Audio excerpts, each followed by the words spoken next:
software tutorial for the QZFM user interface application.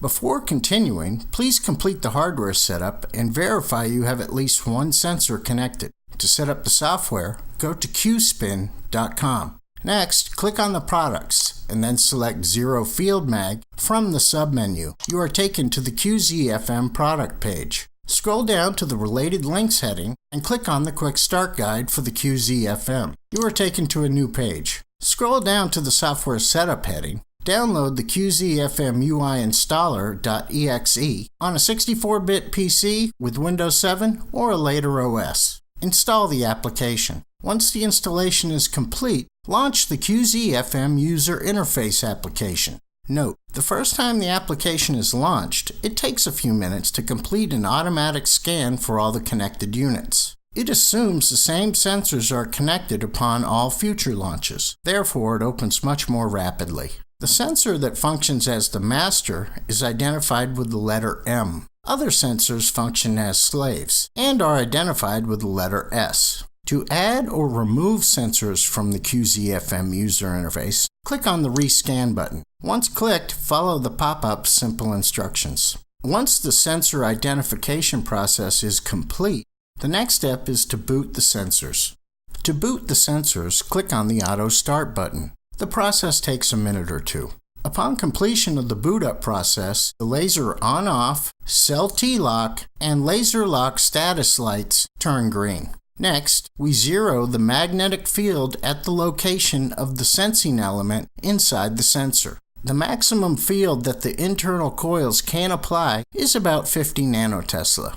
Note, if the residual magnetic field inside your magnetic shield is greater than 50 nanotesla, then the sensor may not work at an optimal level. Click the Field Zero button once to activate field zeroing to apply magnetic field in a way that zeroes the magnetic field at the location of the rubidium vapor cell. Upon clicking on the Field Zero button, the compensation field values will stabilize after a few seconds. Once the field values are stable, click the Field Zeroing button again to deactivate field zeroing. Finally, we need to calibrate the sensor. Click on the Calibrate button. Calibration values should be less than 1.5. If the calibration value is greater than 1.5, the background field value is excessive and preventing the sensor from operating properly. 15.9 is the worst possible calibration number, which would be expected when running a sensor outside a shielded environment, which is exactly the case with sensor DE. That sensor is not inside a magnetic shield, therefore not operational, as seen by the 15.9 calibration factor. At this time, the sensors are fully operational. To visualize a magnetometer output, first, select the appropriate magnetometer from the Data Plots pull-down menu. We will select the DP sensor. Next, click on the Print button. The magnetometer data will start streaming on the screen. If you need to rescale the axis on the streaming data, click on the Auto Scale Once button. You also have the ability to view the FFT noise spectral density with the application. Click on the Restart Averaging button. The graph will update with FFT graph calculated every 1,000 points. You have the ability to move the y-axis and x-axis cursors on the FFT graph. A small window above the graph provides the cursor readings.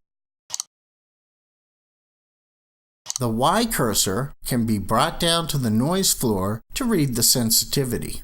The noise level for this sensor is 0.009 picotesla per square root hertz, or 9.6 femtotesla per square root hertz. The spike is the residual 60 hertz leaked inside our shields.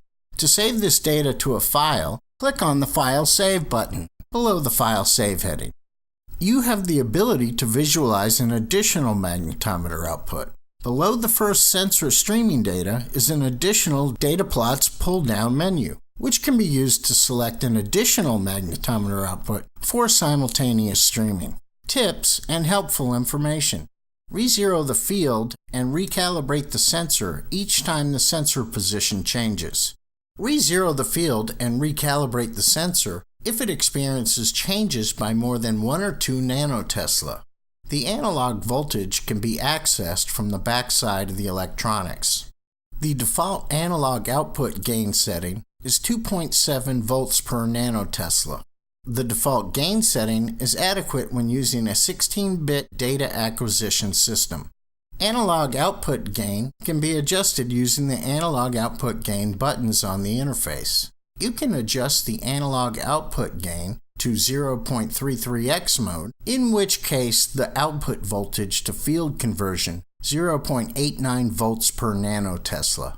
You can set the output in 3x mode. The output voltage to field conversion factor will be 8.1 volts per nanotesla.